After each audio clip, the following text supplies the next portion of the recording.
Mike Radich here, and I'm now joined on the phone by King of the Cage Middleweight Johnny Cisneros. Johnny, how are you? I'm doing fine, just hanging out.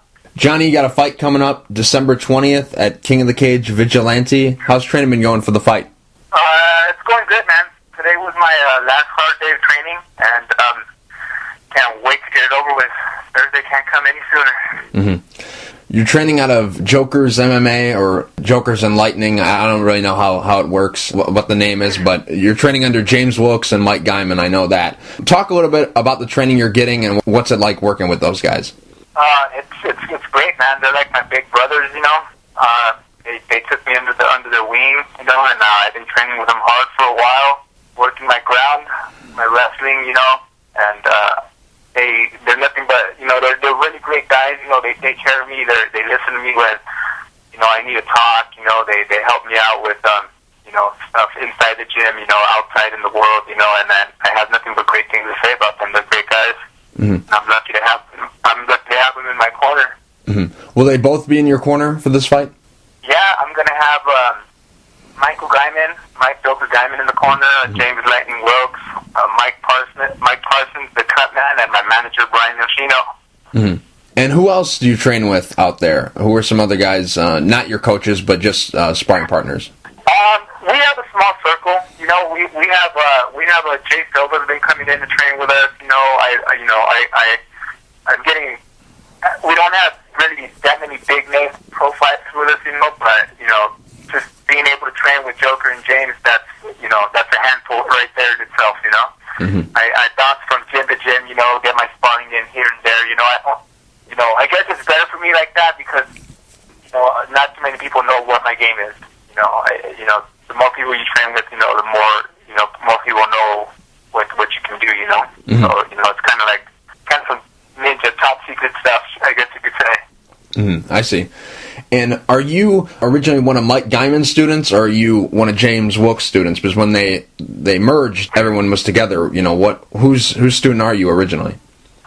Joker's. Yeah, I'm Joker Guyman's student from the old Joker's Wild Fighting Academy. But even then, James was still running Lightning MMA, so he would come in and train with us. You know, so I'm one of Joker's students, but you know, I've been a training partner of James for the longest, you know, so it's like, you know, I'm their little baby. I see. And their little tattoo baby. We'll get to those in a second, but first, I noticed on your Facebook page that you have, I don't know if it's a Challenger or a Charger, that silver car. What is that? It's actually a Battleship Gray Dodge Charger custom paint job. That's my baby, man. I love her. I take care of her. I fight hard for her. And just curious, Mike Guyman, he's got a, what is that? Got a 2012 Camaro Super Sport. Yeah. We're you know, we bust our butts in the gym. You know, we train real hard, and luckily we're blessed to have a good manager that's, you know, he's into the whole car scene thing, and he kind of got us into the car scene thing. So now we're car freaks. You know, we're MMA freaks. You know, we're car freaks, and you know, it keeps our minds busy when we're cutting weight. You know, when we're going through tough times at home, or whether it's at home or it's in the gym. You know, building our cars, it soothes our mind. You know, so you know, it's awesome that we can you know, have a hobby like that to, you know, fall back on when we're, you know, exhausted from training every day. You know, because not many people know how hard it is to go to a fight camp, you know.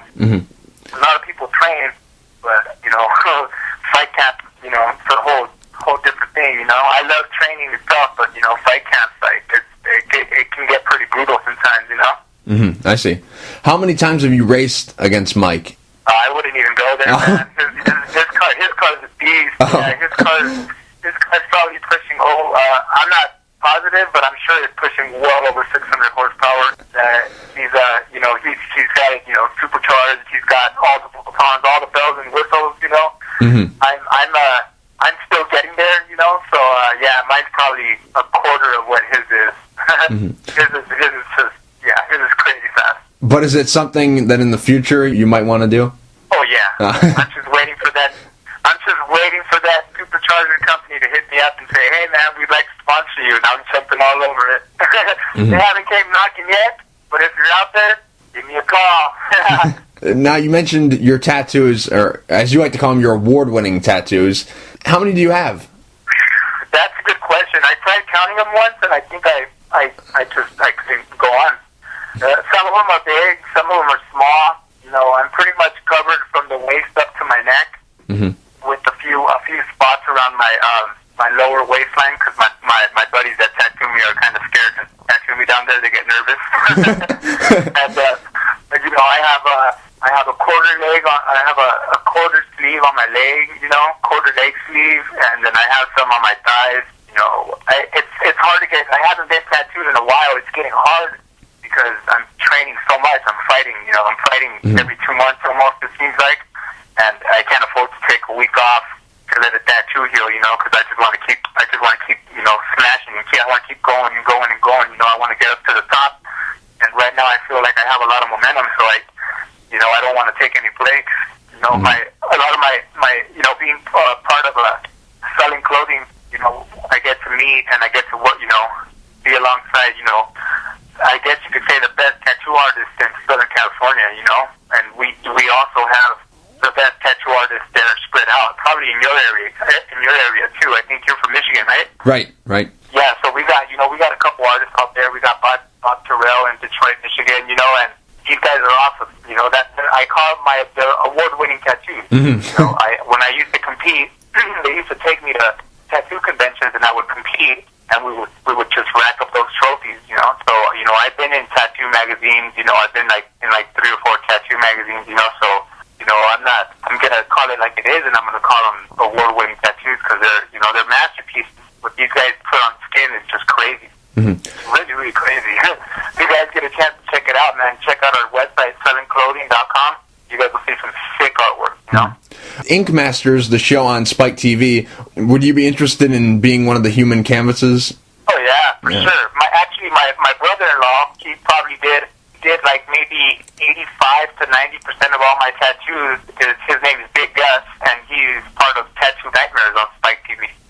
And I think he's going to be missing my fight because he's going to be on shooting for Ink Masters, because he's going to be doing a special appearance for that show. I would love to be on one of those shows. I think it would be great, you know, because it would kind of bring in the MMA and the tattoo community together, you know? Pretty cool. They've had a couple of MMA fighters. King Mo, he's going to be on this week. They had Brent Weidman, and they also had Lloyd Woodard. They were on, but I think you're way more tatted up than those guys. I think you'd be a perfect candidate for that show. Yeah, I like to consider myself blessed. I mean, when I started getting tattooed, it was like I had one tattoo on my arm, and then my brother-in-law was like, "Hey man, let's just keep going." And next thing you know, I'm you know, completely blasted from the waist up. You know, completely. I mean, it hurts. You know, it's painful, man. You know, but you know, when you want something bad, you're gonna get it. You know. You've got so many on there. Are there any that you've been like, you know, I don't remember getting this one. You know, it's been so long, and you have so many. Is there any one of those tattoos that you got on there that you're like, whoa, where did this come from? Yeah, probably my first few tattoos that are like, you know, on the back of my arms that I can't really see too much. You know. I kind of forget what's back there. You know, it kind of sucks that I can't, like, you know, see my actual tattoos that are, like, on my back, you know, because that's, like, my favorite one, you know, my back piece. You know, I have to always see it in pictures or see it in the mirror, you know, see half of it in the mirror, you know. It'd be nice if I could, like, just roll my whole head straight exorcist status, you know, and be able to check my back piece out, you know. It's pretty badass.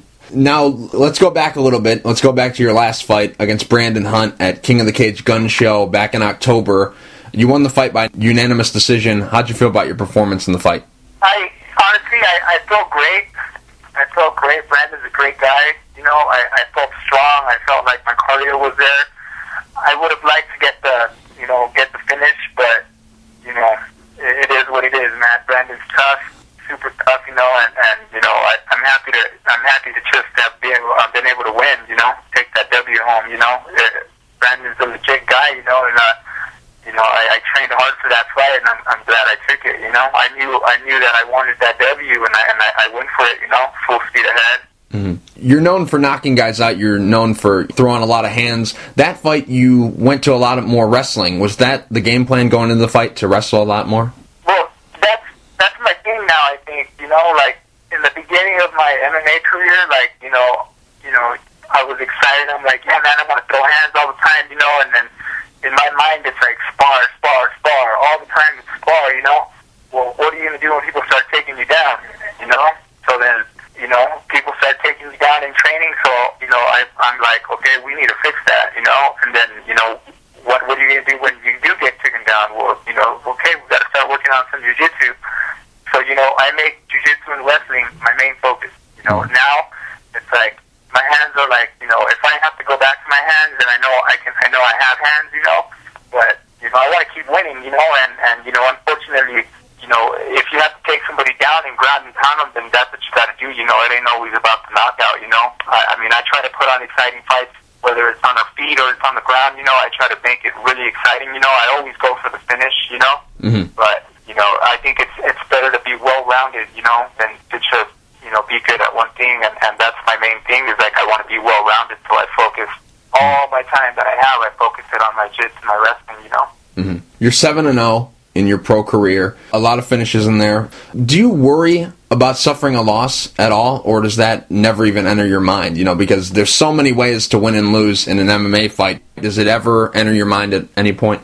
It tries to enter, when you have a bad day at the gym, thoughts come into your mind, and, right when, right as soon as it pops in, I say no, get out of my head, and that's what I do. At any time, and it happens constantly, the thought starts trying to pop into my head, and I'm like, no, get out of my head, and I start thinking about something else, I'll worry about that when it happens, I know MMA it's a crazy sport, man. It could, it ends, it could end fast, one punch, the only thing I can do is try to prepare in every aspect of the game, and try to be as ready as I can be, If it happens, it happens, I know my people are going to be there for me 100%, so, I guess I do worry, but I don't, it's a weird feeling, but, I love having all my fans and everybody, my friends, family, training partners, everybody has my back right now, so, we ain't thinking about losing right now. Right now, it's full speed ahead, and if that time comes, then it comes, it happens, everything happens for a reason, but for now, that's out of my head, I don't want to think about that. Now, on December 20th, you're going to be fighting Josh Aviles. What are your thoughts about him as an opponent?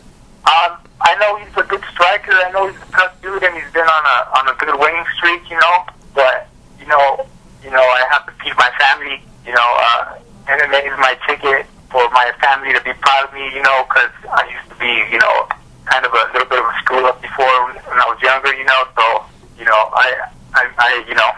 it's like a survival of the fittest, man. I do it to feed my family, and when I go in that ring, I said it before, like I'm mentally, I'm prepared to die. I'm ready to die for my family in that ring. I'm ready to go. And I think that gives me more power. Because it's like in my mind, I'm thinking you're never going to see your kid again. Right. So you have to win. You have to go. You have to win. You have to smash this guy. That's what I think. And it's been working so far. After your last fight against Brandon Hunt, a lot of people thought that you were going to be getting a title shot. Did you think you had done enough to get a title shot, or do you think that this fight is that stepping stone to get a title shot? I think this fight might be a stepping stone to getting that title fight. As far as what I'm not in a rush to get a title fight. I want to get as much experience and be as prepared as possible for that title fight. So every time that I get a fight and it's not a title fight, that's fine. I'm just getting more experience, getting better, getting more tools for my toolbox, and when that day comes for that championship bout, I'm going to be as ready as I can be, I'm going to train hard, and I'm going to try to take that title, Has King of the Cage told you or your management anything about this being a number one contenders fight, or are you kind of just in the dark right now? I'm kind of in the dark. I put all my trust and my faith in my training, in my coaches and in my manager, and I let them handle all that stuff, And for me, I just think about getting to my training session, working, feeding my family, and winning, and I let them deal with those aspects. Joker's been around for a while. He was with King of the Cage for a long time, so anything that he any call that he makes, you know, I'm fine with it. You know, I trust him 100%. Mm-hmm. How much would it mean to you to get a King of the Cage belt? Because your coach, Mike Guyman, former welterweight champion, how much would a King of the Cage belt mean to you? Man, it would be awesome. Like, I remember last year when Joker was, time flies for me, so I don't even know, you know, but when Joker was getting ready to fight in the UFC, brought in his King of the Cage belt, and I was able to hold it and, like, put it around my waist and take a couple pictures with it. And it's crazy, man. It's like, you know, it makes you, it motivates you. You know what I mean? You're just like, wow. It even has a cool cover for it. You know, I want this. I want one of these. I want one of these. You know, and you know, it's good motivation. You know, and I'm gonna get one. You know. Mm-hmm. Not looking past Josh Aviles at all, but Sean Strickland, who's the King of the Cage middleweight champion. How do you feel you match up with him? Honestly, I know he's a really good fighter. I know that he's really well rounded. I haven't really seen too many of his fights. You know, I try not to worry about. I try not to think about other fighters. I try to focus on who I'm fighting, and you know, I try to focus on my training. You know. Because when it comes down to it, I'm not going to be worried about what they're going to do. You know, I'm going to be thinking about what I'm going to do. You know, and as much as I train, you know, I train, like I said, I train everything. You know, my jiu, my wrestling, my striking. You know, my kung fu. That's okay. But you know, I train everything, man. You know, so you know, I'm ready. You know, I'm going to be prepared. You know, anywhere people want to take it. You know, I'm ready. I'm not this tattooed guy from prison that just got out and just knows how to throw hands or knows how to brawl. You know, like I think I'm pretty skilled and well-rounded. You know. Mm-hmm. I mean, I know Sean's really good. You know, his record shows. You know, he's a champ, and you know, I think he just won that decision a couple of weeks ago or something. Right. But yeah, I know he's super tough. You know, I think I met him a couple times. I'm sure he's a real nice guy. You know. And, you know, if it happens, it happens, you know? Mm-hmm. That would be a great fight, two undefeated guys. I think that would just be an awesome thing. But to get that title fight, you got to get through Josh Aviles. How do you do it? How do you see the fight ending? I see the fight ending with my hand raised at the end. You know, I've been training so hard for this fight. I literally took like a week off after Brandon Hunt, and before Brandon Hunt, I was training my butt off for like 2 months, you know. So I mean, this training camp has been really, really long, and you know, I'm prepared. You know, all I can say is that you know, my hand's gonna be raised at the end. I'm confident in my skills. You know, my conditioning's there, my cardio's there. You know, I'm ready to go. Mm-hmm. Johnny, real quick before I let you go, do you have any sponsors you would like to thank, and is there anything you'd like to say to the fans? Sponsors, I have a ton of them, but you know, I never carry around a list, and this is the second time I've been put on blast this week for that. So I was going to make a list with all my sponsors, guys, and I'm going to carry it with me, and I'm going to give you guys all the shout-outs in the world. Sorry, I don't want to name just one or two because I don't want to, you know, miss out on, you know, naming all the other ones. Mm-hmm. But I just want to say that all my sponsors, you know who you are. I love you guys. Thank you so much for helping me with everything, you know. My friends and family, thank you so much for being there and putting up with me when I'm cutting weight, you know, at parties when I'm cutting weight. Yeah, family gatherings when I'm cutting weight, you know. But, you know, I love you guys and you know, I love fighting. I love fighting, but, you know, I do it for my family and my friends, you know. I don't want people to remember me as that punk kid that was just messing around and screwing around back in the day, you know. I want them to remember me as, like, this guy that, you know, turned his life around and walked up in that cage and you know, started smashing people and you know, that's what I want them to remember me by. Mm-hmm. You know, so I can honestly say that, you know, I do it more for them than for me, you know. For me, it's therapy, but, you know, I do it because I want them to be proud of me, you know. Right. And that's that. Mm-hmm. Johnny, thank you for taking the time to talk. I really appreciate it. Good luck December 20th at King of the Cage Vigilante against Josh Aviles. Cool, man. Thank you so much. Guys, real quick, if you get a chance, Facebook me at Johnny Cisneros and Instagram me at T2D Terror 1. Thank you, guys. Thank you so much.